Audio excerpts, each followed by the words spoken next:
Hi, everyone. I'm Angie Cruz. I wrote the book, Dominicana. Most of you have a copy of this book.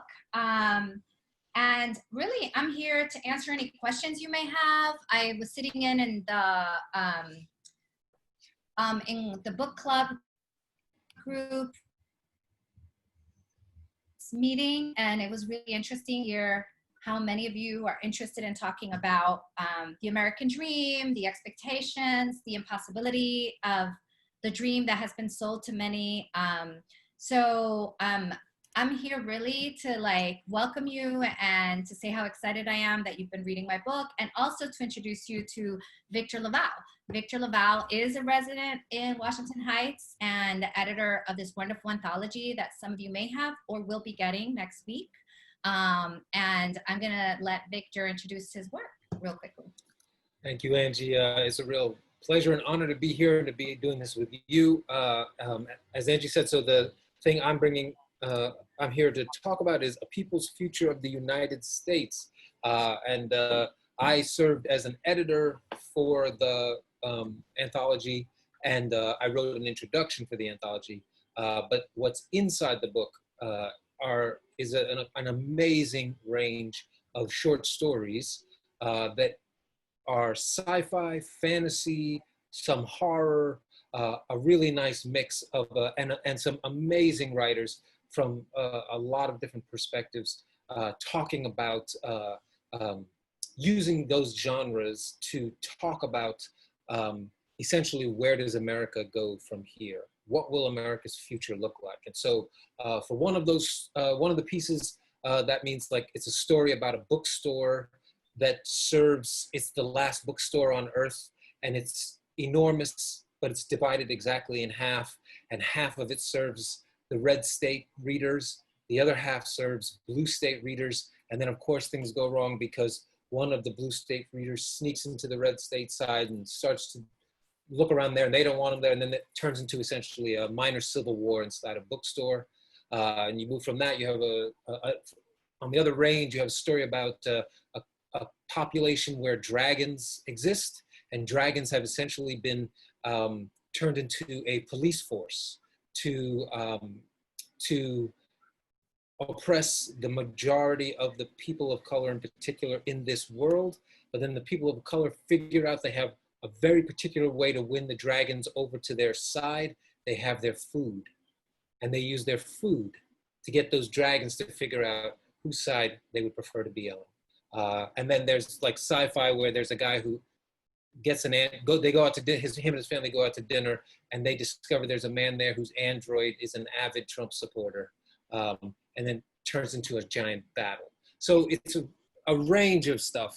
And if and when you get this book, if you haven't gotten it yet, I promise you, if you dive in, there's going to be something for pretty much everybody there, from the serious to the humorous to the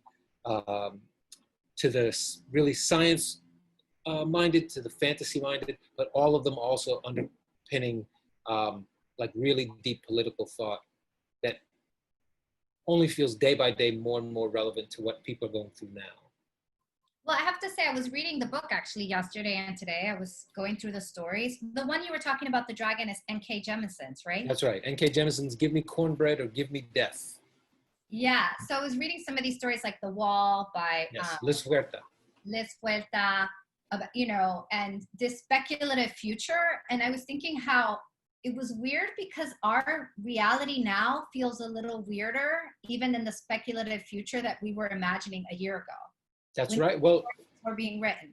Well, I wonder how you feel about this in a not exactly similar way, but feeling like the hard thing about being a writer is trying to figure out how do I make people believe or understand that this is the truth. That, and by truth, I don't mean necessarily always every single thing happened exactly like this, but more like this is speaking a truth to the world that they need, right? And in fact, some of the stories we have in the anthology, when we were putting the anthology out, it came out last year, there was some reviews that we got basically said these people are being melodramatic. The world is not going to fall apart this bad. And now it'd be well, it's fallen apart worse than some of our writers predicted, like you said. So what do people say to that kind of thing? But I wonder for you with the novel, with Dominicana, how did you kind of, how did you juggle this question of like what happened versus what's the truth, and like what you put into the book? You know, it's interesting. Where she talks about the difference between fact and truth, right? So her example is that in Beloved, Toni Morrison has this novel called Beloved, and in Beloved, she writes about the bit that enslaved people had to wear that was a torture device, basically. Yes. And she said historians can write about the bit and say that was a fact. Enslaved people were made to wear this, but like fiction, what it could do is that it creates an imagined possibility where we feel the truth of that, right? Like we start to believe the truth of that particular thing. And I was thinking about Dominicana, like it's set in the 60s, but strangely, like someone had highlighted on Twitter the scene where Anna does her first protest. She gets swept up in the protest. Yeah. And I was thinking about how many people I know are now just going to their first protest in this moment, right? And the tensions between the African-American community and the Dominican community in this neighborhood, how they've been highlighted in particular moments. And I was like, that's actually happened in the 60s, right? Like I'm writing about the assassination of Malcolm X and the new arrivals of Dominicans unaware of what was going on in the civil rights movement, and the difficulty of these different histories kind of mashing up with each other. Yeah. I was thinking how, I'm writing a historical book, but at the same time, it feels very present. Absolutely. In this particular moment, right? So, and then when I was reading of the speculative, like Charles Yu story, I think in your book, is about the robots that are racist. Yes, the racist robots. Yes. But just in the New York Times, I read today about people who are in deep relationships with these chat bots that they read, that they talk to on their phone while they're in quarantine. Very lonely people have befriended their phones. Oh, wow. And the phones are mimicking their desire. So the whole thing is that you train the phone to tell you exactly what you need to hear to get you through the isolation. Right. And I was like, imagine there was someone hacked those phones and made you hate yourself, right? Which is actually Charles Yu's, like, there's like a something wrong with these robots that are not doing the job that they're supposed to be doing. That's right. And I said, but it's happening right now, right? Like it's happening right now. So it's like really interesting to think about, like how we write something thinking we're speculating or it's in the past, but actually it's still in the ever present. So. Well, I wonder along those lines, I mean, this is a thing that certainly my wife and I, with our kids, we're thinking about. So inevitably, like we're doing school with the kids, they're in 1st and 3rd grade. So they're home with us. They're doing school till, if I'm honest, maybe it's like 9 to 12. Mm-hmm. And where before they would be like at school from 9 to 2:40, then they would go to aftercare if they went to aftercare some days, so they were away from like 9 to 6. Whereas now, I'm just thinking about that idea of like falling in love with your phone and already seeing clearly the ways that the kids they've fallen in love with the devices, even as young as they are. And how do you divorce a phone kind of thing? Like when the quarantine truly lifts, whenever that is, can you break up with your phone if your phone is the one that's convinced you, like, you don't need anyone but me? You know what I mean? No one loves you like I do. No one knows you like I do. And then all of a sudden you have a whole, like, who's stalking you? Your phone is stalking you. Literally. It's notified. Yes, it's literally, that's right. It knows everywhere you go and everything you said. Yeah. Back in the day when I was watching a lot of TV, I was like, oh my God, I have to get home to the TV. And I said, I don't want to stop. I need, you had to travel to see your TV shows that you loved. And, like you had to be there at 7 o'clock. And someone said, the entire enterprise of television is to let the viewer understand that they're loved. You sit in front of the TV and the TV is saying, I love you, trust me. Right. I love you, trust me. And then I'm like, now the phone and the gadgets have taken it to this other dimension, Well, and I love you, and you can, and I can be anything you want me to be. right? Like it's another level of Yeah. whatever, if that's love or, I mean, I certainly know like growing up, I mean, I know our TV was my babysitter much of the time. And unlike my mom and my grandmother, it never lost its temper, never yelled at me, you know, all these things. And so there was a way that it builds up a kind of love that family doesn't necessarily build up, because family are human beings. And mistakes get made and all that kind of thing, you know. So I'm curious, like, this is why the book club exists. I think, like, for me, what excited me about getting books into the community in this way is that it's a way to break out of technology, right? Have a different relationship to narrative. So I'm curious, like, if anyone here has questions for us. I think some of our readers have questions. Any questions coming up? Let's see, I think I got the chat thing open, but maybe not the questions. No questions yet.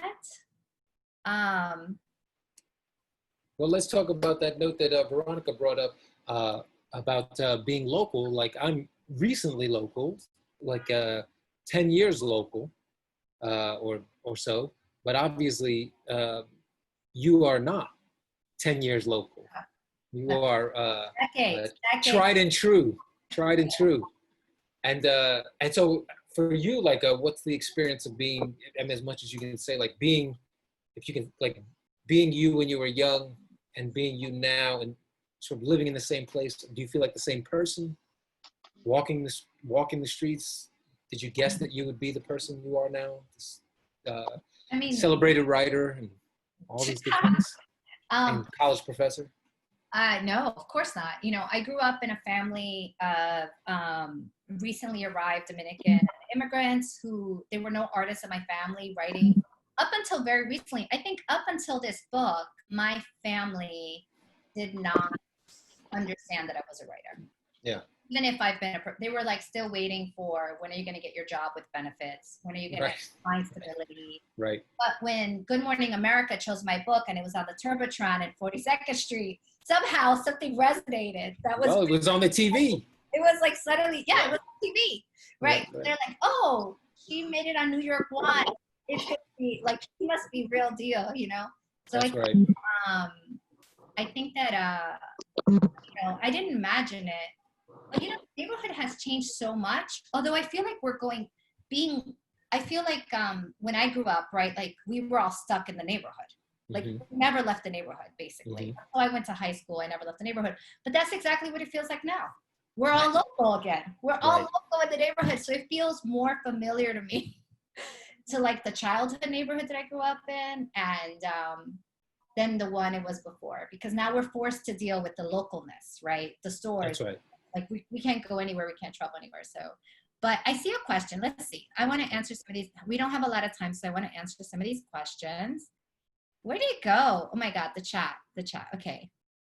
The Q&A, I think, is where if you pop up the Q&A. Oh, they moved it to the Q&A. Okay. Yes.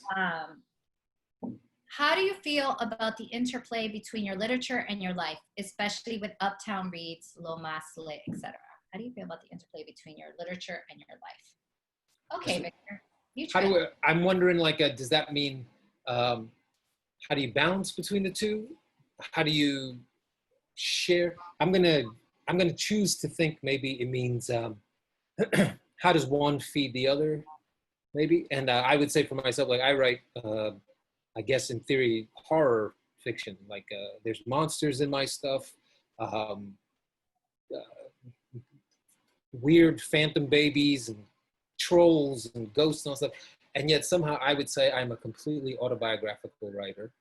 And everything I've written, I have experienced, which doesn't mean has happened, right? But that growing up maybe in something somewhat of a chaotic household where things could kind of go sideways very quickly and easily, the idea of having monsters in stories felt actually very natural to me because that could sometimes be how it felt to be around certain family members.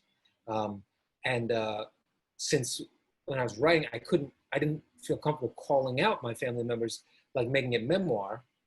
I thought like, oh, but you know, that person, they really were kind of a troll, I realize now, okay, I'll just put a troll in there and I'll know that that's the person I'm writing about, but nobody else has to know. And in fact, it can be more fun because then people will come to me and say like, oh, I thought the monster, the troll or the vampire or the werewolf, that was supposed to mean this. And I realized, oh, you're talking about what it means to you. And I'm so grateful that it does. Now, what's your feeling about the question and its meaning? Or between your literature and your life. You know, what you just said made me think of Maurice Sendak. Mm-hmm. You know, he wrote Where the Monsters Are. And I had Yeah. something that those monsters were his relatives. Did you ever read that? Oh, I did not know that, but it makes total sense for the way they act. Like a child, and their relatives come and they're pinching your cheeks and they're making you do everything. So it makes me think of that. Okay, I interplay between your literature and your life. I think that this question maybe is asking how autobiographical it is, right? So I think that a lot of the things that have happened in my life or the things that I've noticed are really inspirational for me to write a book. But in the end, I don't really have any fun writing about what happened. I'm more interested in what I can't imagine happening and seeing how it would play out in a new story. Gotcha. Or I'm interested in what I don't know. So I learn something new, right? Like something I don't understand or I don't know. So I think like that's for me, like something will happen and then I say, oh, what else can happen? And then I start writing. That's what's more interesting. Even though my fiction reads really realist, none of it actually happened. Nice. So we're total opposites. Yeah. That's very funny. Yeah. So, all right, let's see this next one. It says, hi, Victor and Angie. I'm Brianna Martinez, and I was wondering, on average, how long does it take for you to write a book? That's a very good question. And, Victor, I want to hear your answer. No, I want to hear your answer. Embarrassing. It's too embarrassing. It takes me forever. This book, Dominicana, took about 10 years, I would say. It's probably 6 really serious years and 4 years where I was very distracted being a mother and a professor. And I'm hoping that the time is going to shrink, you know, like the first 2 books took 5, this one took way longer. But now that my son is 12 years old and he could actually be by himself, I think I could take less time. This is what I'm hoping. That's the dream. Yes. And for me, I would say the longest any book ever took was 9 years. And then on average, I would say it's something like 2 to 4 years is the more recently is the cycle that I've been working through. Should we do the next one? Some questions coming. Yes. It's interesting that both of your books are about people whose stories are not always heard. Why do you think it's necessary to consider both the history and future for people? The history and the future for people from oppressed groups. How do you see conversations about the future and the past coming together? I think we talked about that a little bit already. Yeah. Do we want to add anything to that? I mean, I think, the only thing I would say is it's just worth noting, like, so the earlier part, it's interesting that both your books are about people whose stories are not always heard. I feel like it's also worth saying, like, those stories, I think, are heard, like, on the block, right? Or, like, at the barbecue, or at the beach when the family goes together, or neighborhood rumors. Like, those are ways of telling stories too, right? And for my mind, like growing up, that was the way that like older kids turned into like heroes or villains and like became legends. They were just local legends, right? So that's storytelling. And I think like the thing that I'm happy to be seeing now, and that I feel very fortunate that myself and Angie and so many others get to do now, is to also make it so that by publishing those stories, somebody half the world away gets to find out about that life, right? But I think like it's also, I feel like it's always worth saying like they were being heard, but now we get to say it on a bigger stage, maybe, right? And then therefore reach maybe people who didn't live on the same block as us, and that seems like a healthy thing for the future. Well, I think too, like what you're like, when I think about the book, The People's Future, like I think, in the introduction, which I loved, by the way, I love the introduction, how you talk about, how you grew up and, and some of the things that you, like Howard Zinn's book, right? Like that was a really important book for me. For sure. That's where I read Columbus's journals and the first snippets of Columbus journals. And anyone, if a lot of people are reading them in school now, The People's History of the United States. to think that that book in some ways was a way to reread history, right? From a completely new point of view. And then you're writing a book that's, again, rewriting, like, or re-envisioning a future. Yes. Where in a lot of speculative and science fiction, we always laugh, right? Like we say, oh, the Black person always dies really early in the movie. Absolutely. Are there Black people in the future? This is the question. Why are we not in the future? Why are we not in the speculative future, not Latinos, or, you know? So I think that that also is something that is interesting, that now we have images of us in the future. Thank God, right? Yes. I think that's actually really cool. Wait, there's okay. Book clubs. Oh, I'm curious how you both feel about the necessity or importance of an MFA for aspiring writers. Shall I start this one? I would say, so I will say I have an MFA and I teach in an MFA program. And I would say you absolutely do not need an MFA to become a writer at all. Like there are lots of people who became writers before MFA programs existed, obviously. And in fact, I think the thing to think about, if you read about the writers who became writers before the MFA became like, maybe like the main way a certain kind of writer becomes professional, they just had jobs, like they worked in newspapers and they worked under an editor, and that editor taught them how to communicate clearly, how to write well, all this. That's essentially what an MFA is doing, right? And so, I mean, the most famous example maybe is Ernest Hemingway, right? That's where he learned all those short sentences and how to be clear and direct. It was because he was a reporter before that. And so there are so many different ways. There are stories about writers who worked in advertising. And that's another place where, number one, it was a job that actually paid, but two, you had to learn how to communicate things to people quickly, how to get past cliches so that people would think about the thing you're trying to sell to them, and that there are a number of writers, excuse me, who have done that. And then there are writers who were doctors first, and they didn't have an MFA at all, but by being doctors, they had to learn how to communicate with human beings about how they, about what they were going to do to them, right? Especially in moments of stress, or how they were going to take care of them in moments of stress. So there's a lot of ways to get what you need to get to become a writer. I think the only thing that is worth keeping in mind is whether it's an MFA or not, whether it's working in a business that forces you to write or communicate in some way, having some people around you who are more experienced at the thing you're trying to do and can tell you, this is where you're falling short, this is where you're doing well. That to me is the thing that you need, right? The biggest danger is it's just you and your friends. At least that was for me. Me and my friends, we would read each other's work and we would say, oh, this is all wonderful. Oh, I love this. And then only later we would look back and be like, oh, that was garbage. But we loved each other. So what could we do to each other? And we didn't know any better. So that's the thing. You don't need an MFA, but you do need to work with people who know a little more than you do. That's my take. I think that's true. I mean, I think, I have an MFA too, and I had not the most positive experience, but having an NYU degree did give me kind of validation as someone who probably didn't feel very validated as a writer. So I think that there's that too, right? Like institutional validation. And if you get funded for an MFA, it's wonderful, because then you have time. If you get full funding, then you have time to write, right? Like if you use it well, you'll have a number of years that you can write and have some mentorship, etc. But yeah, you definitely do. I don't think you need it, and especially less now. I think less now than ever. Okay, next question. Angie Cruz. It's very nice to informally meet you. Haha. Reading Soledad was the first time I felt seen in literature. Aww. I was 22 when I read it, so thank you so much for writing that. How did you navigate growing up American but coming home to Dominican ideals and values? Did you clash with your family, parents? What's the best way to navigate these differences? Yes.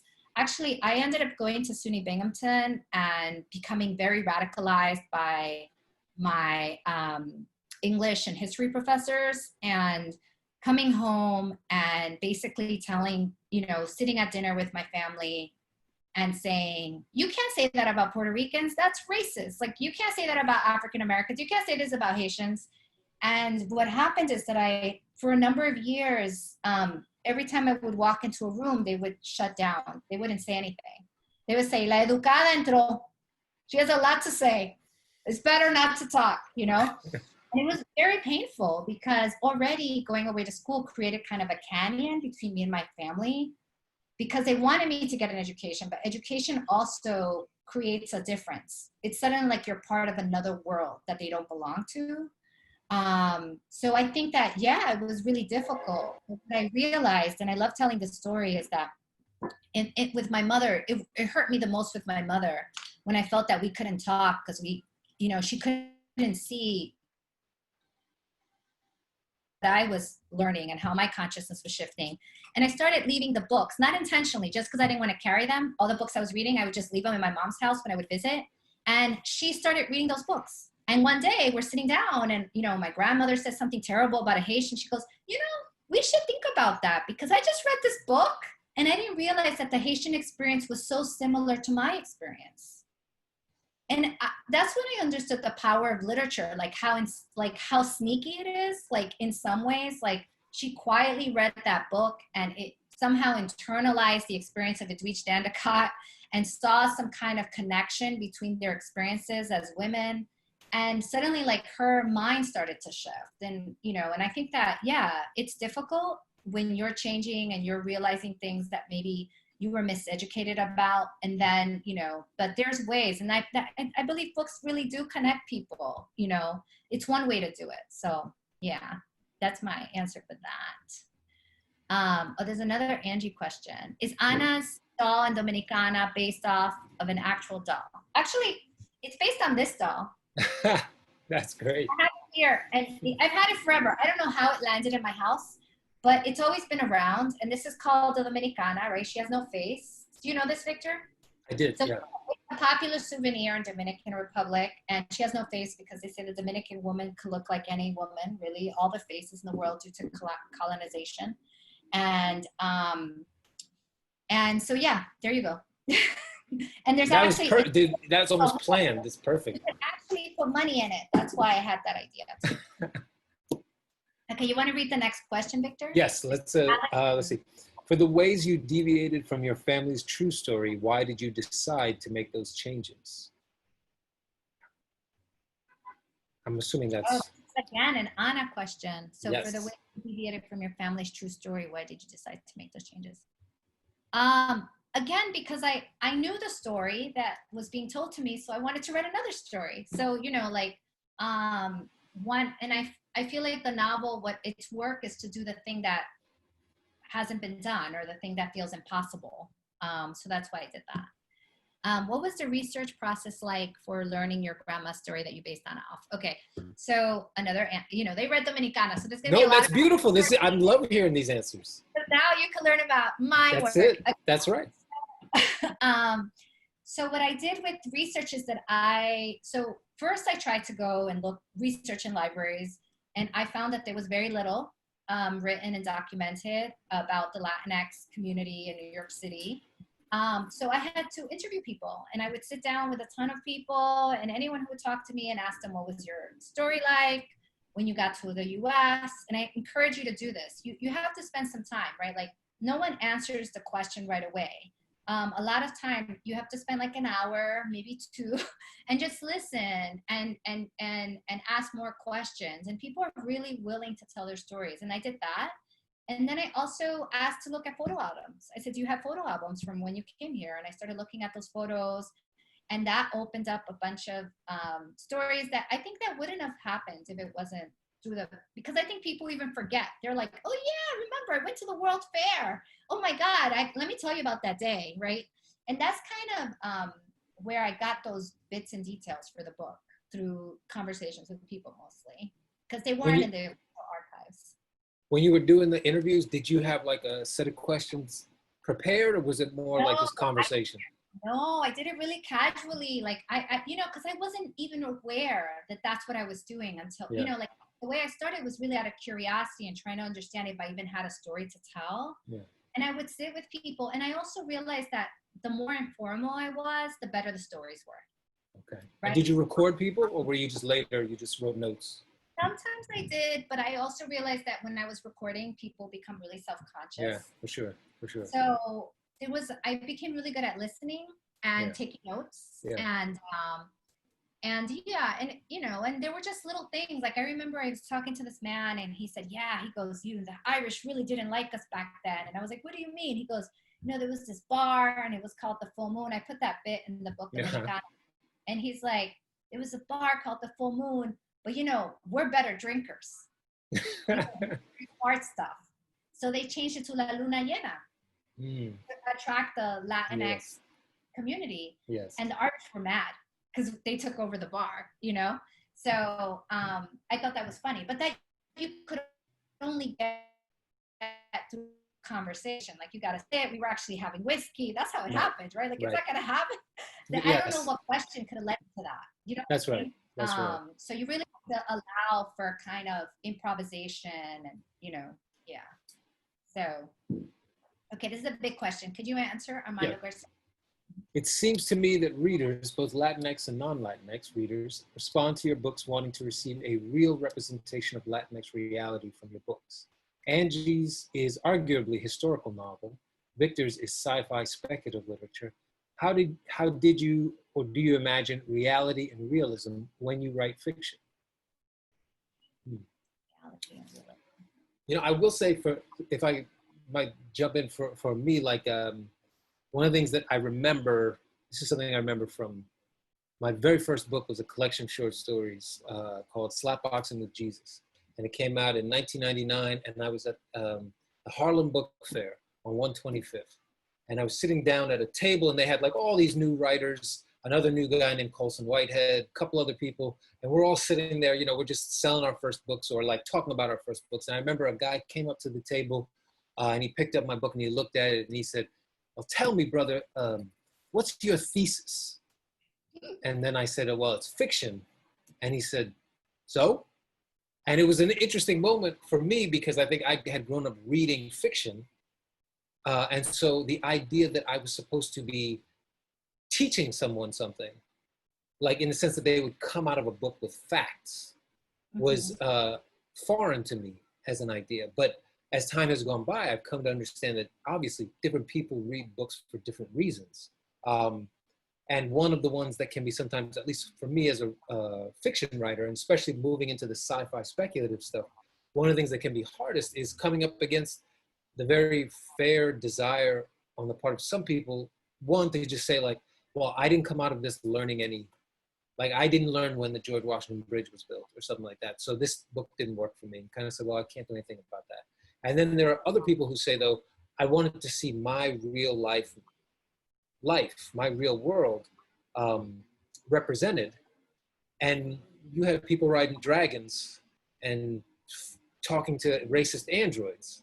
That's not my real life, right? And then I usually try to say, like, the beautiful thing is like, there are so many books, and we can talk about the realist writers who might serve you or the nonfiction that might serve you, but that for some other reader, reading those stories of like people of color riding dragons, people of color as like superheroes in the 23rd century, for them, that's what they need.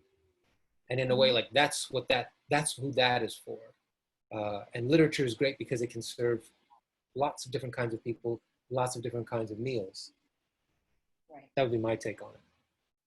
Yeah, I think that especially because people, like Black and Indigenous people of color are so underrepresented in literature. When you find one book, you want it to be the singular story. You're like, this is what the African-American experience is like. And it's funny because, I've been doing a lot of interviews in Europe, and they're just like, okay, tell us about the immigrant experience in America. All of it.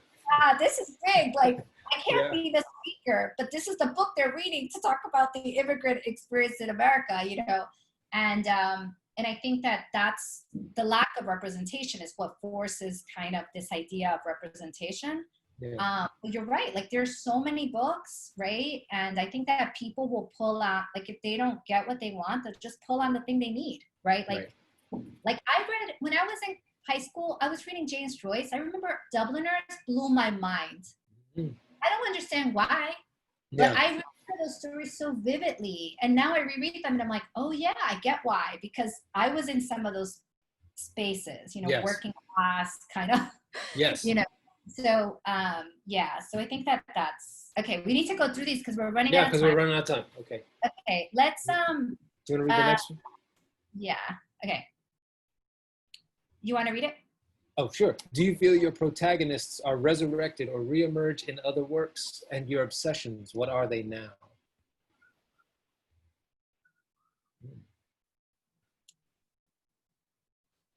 Yeah. I'll leave it to you. Yes, that's the answer. It was funny because the YA book I started today, randomly, I was like, is it going to be set in Washington Heights? Another book set in Washington Heights? Do I do it again? You know, like, so yeah, I guess like, you know, I think of James Baldwin when I sat one time and I read all his books one back, like while residency in 2 months. And I realized, oh my God, all the books are the same. Like, not that it's a bad thing, but he's obsessed over the same questions and they keep coming back and coming back because they weren't solved, right? They're still not solved. We're still trying to solve the James Baldwin questions. So I feel like, yeah, like I think that it's really, for me, it's really common. Okay, let's move on so we get to all of them. You want to read Alex Cruz? All right. Lately, a lot has been coming out about publishing, like the viral hashtag publishing paid me. What was your experience with publishing like, and how do you think it can be better? What was it I would say for me, like so my first book, that collection of stories, had a little bit of a hard journey getting published. And part of the reason it was, and so I grew up in Queens. And so it was about Black and Latino kids growing up, Latino boys growing up in Queens, in Flushing and Jamaica, things like that. And when the book was going around, the editors who it went to, who were uniformly white, both men and women, most, I would say, probably 20 years older than me, essentially always said like, I may like the writing, but I don't connect with these kids, is kind of the way they would put it, right? I don't feel like I really understand or know these kids. And at the time, it just hurt, you know. But thankfully, number one, after a little bit of a journey, there was one editor, white woman, but she was 20 years younger. She was much closer to my age, who could see the ways that it might not have been her New York, but it was a New York she knew existed. And so she said, I want to publish that book. But with time, of course, I realized what the problem in that sort of equation was, that the people they were sending the books to were people who, to speak of what was earlier, like not represented, they were people who could never imagine anyone like this lived.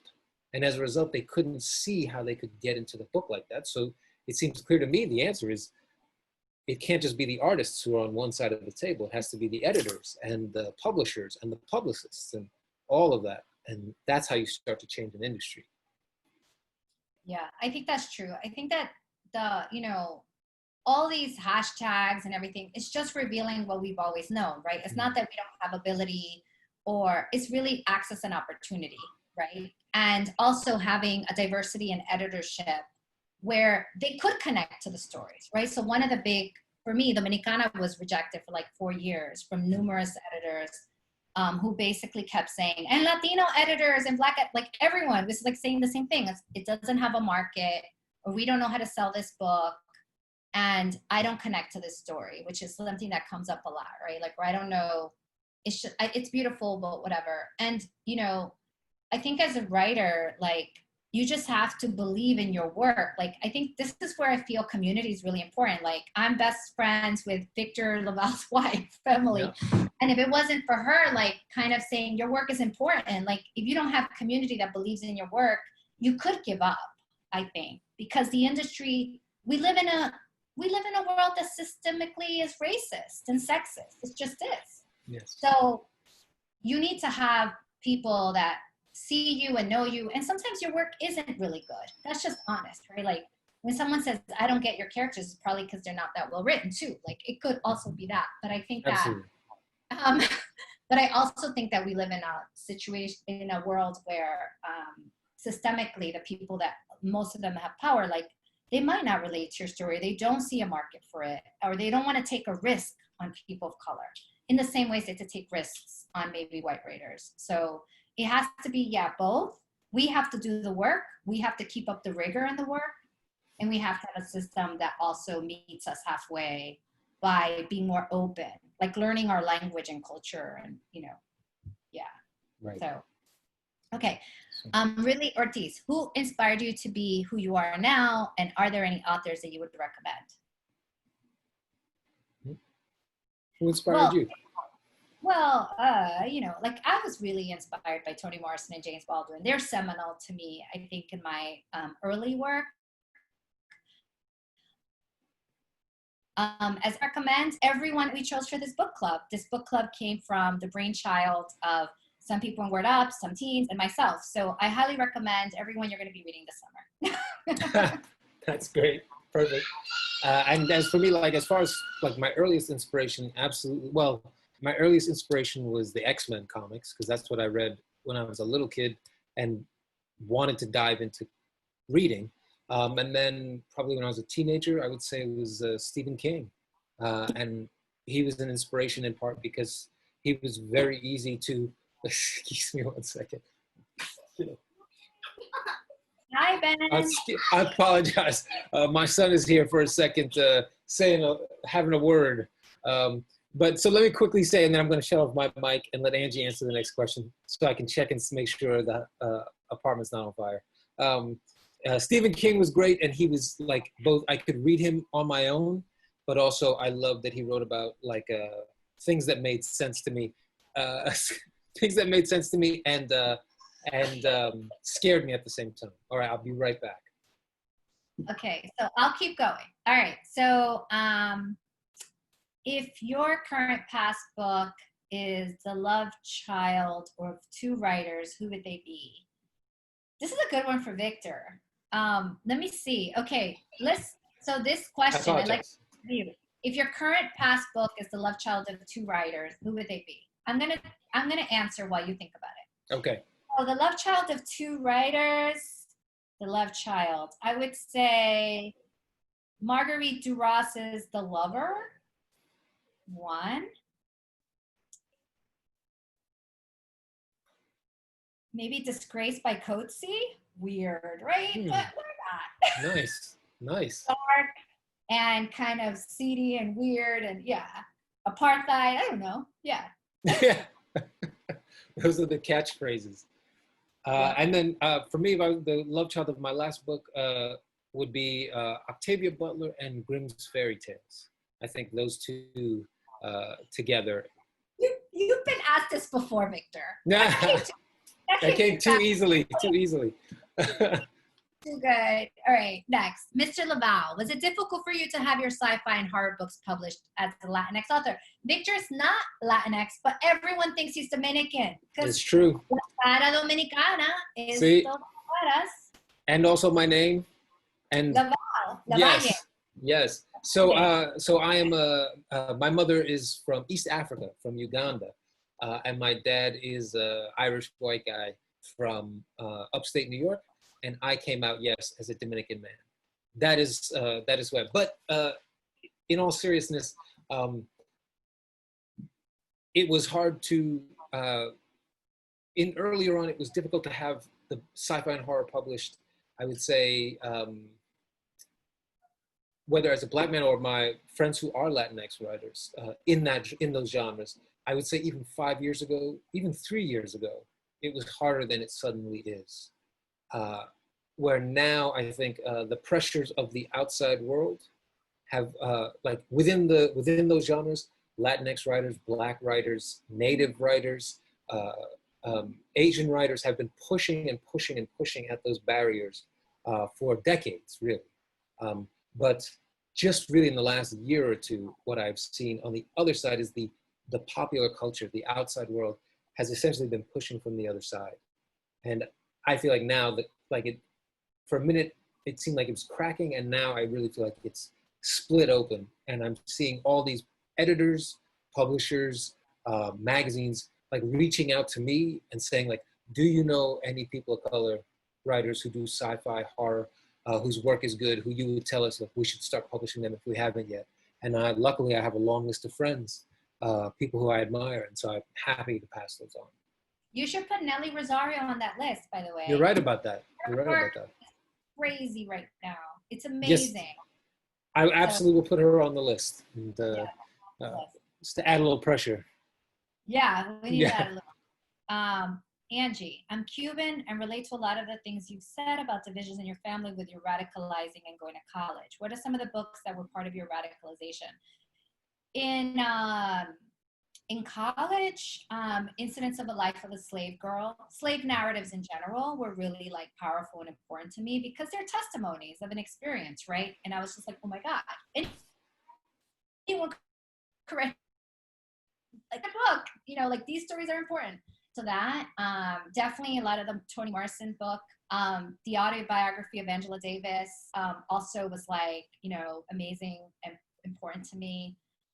Borderlands by Gloria Anzaldúa, right? Which sort of made me realize that I will always live in this displaced border space, right? And I have to become comfortable being displaced because it's just a reality of, you know, crossing class, crossing, you know, language, moving, you know, just being able to travel all over the world makes me a weirdo, you know? So I think that those books, for sure. I think we're done. Yeah, I'm gonna just throw out one or two, like one book in particular, just because of where we are and like who might be on here. There's like a short story collection called Boy Without a Flag by Abraham Rodriguez that meant the world to me when I was just starting to write. Say it again? Still in print? It's still in print, or maybe you can get it on a used book site. But I will say like that and like Down These Mean Streets, Piri Thomas, like this, like stories of, those are like books that I just want to throw in there along with applauding all the books that Angie said that also radicalize on the fiction side, and in another way on the fiction side.